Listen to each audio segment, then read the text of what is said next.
ඉස්සර කාලේ කැලයක් ළඟ පුංචි ගම්මානයක් තිබුණා. මේ ගම්මානේ ගමරාල කෙනෙකුයි එයාගේ බිරිඳයි ජීවත් වුණා. මේ ගමරාල බොහොම දුප්පත්.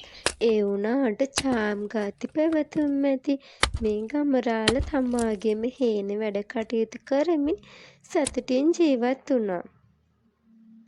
ඒ වුණාට ගමරාලගේ හාමිනේ නම් එහෙම හිතුවේ නෑ. ඇයට මේ දුප්පත් ජීවිතේ එපා වෙලා තිබුණේ. ගම හාමිනේ නිතරම ගමරාලට කියන්නේ තමන්ගේ දුප්පත්කම ගැනයි.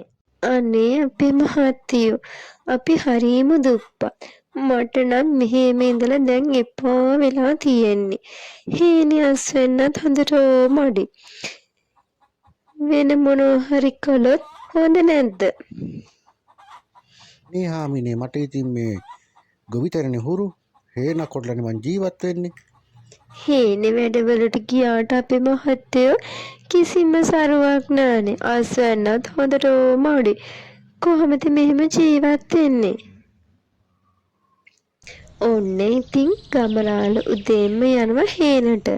ගිහින් අස්වැන්න අරගෙන විකුණනවා. සමහර දවස්වලට අස්වැන්නට සරි. එදාට ගමරාලට ගොඩාක් මුදල් ලැබුණා. ඒත් සමහර දවස්වලට හොඳටම අඩි. එදාට ඉතින් ගම්හාමිනේගෙන් බැනුම් තමයි. බලන්න අපේ මහත්තයා කොහොමද මෙහෙම ජීවත් වෙන්නේ? ගෙදර වියදමට කීයක්වත් නැහැ. මට මේ කල්පනා කරේ මාත් රස්සාවකට යන්න. හාමිනේට පුළුවන් රස්සා කරන්න. ඕන්න ඉතින් ගමරාල වෙනදා වගේම උදේම හේනට යන්න පිටත් වුණා. එදා හේනට ගියත් ගමරාලට වැඩක් උනේ නැහැ. තිබුණු ඇස්වැන්නත් හේනට පැනපු සත්තු කාලා දාලා. ගමරාලට හරීම දුකයි.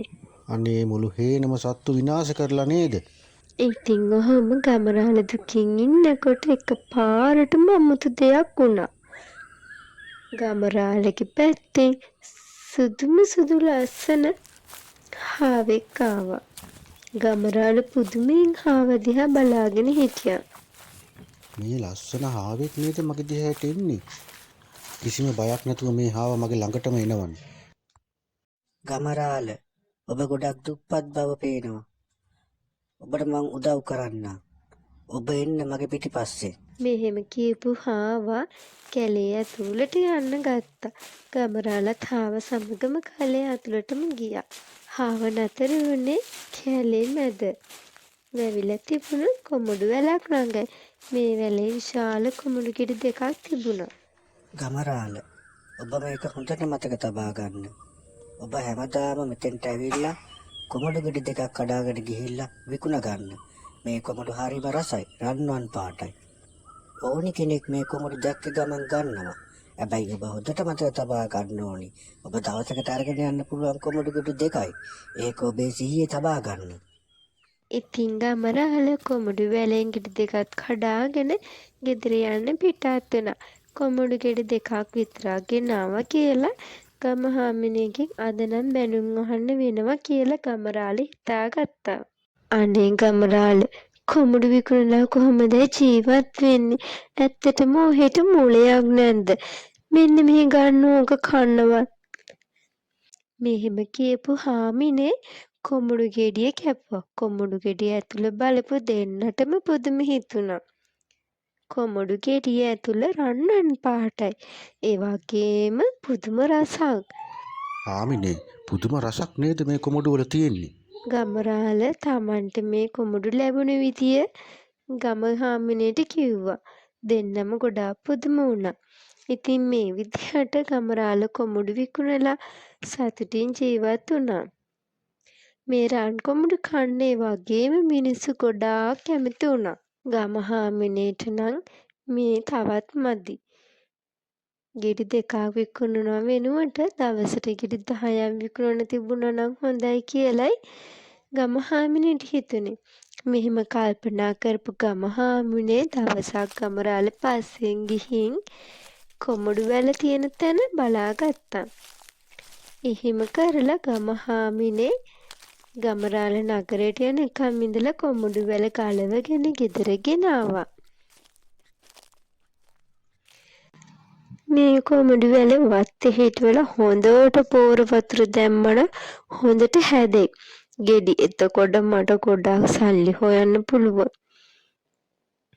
මෙහෙම හිතපු ගමහාමිනේ කොමඩු වැල වත්තේ හිටෙව්වා. පහුවදා උදේම ගමරාල කැලේට ගියා.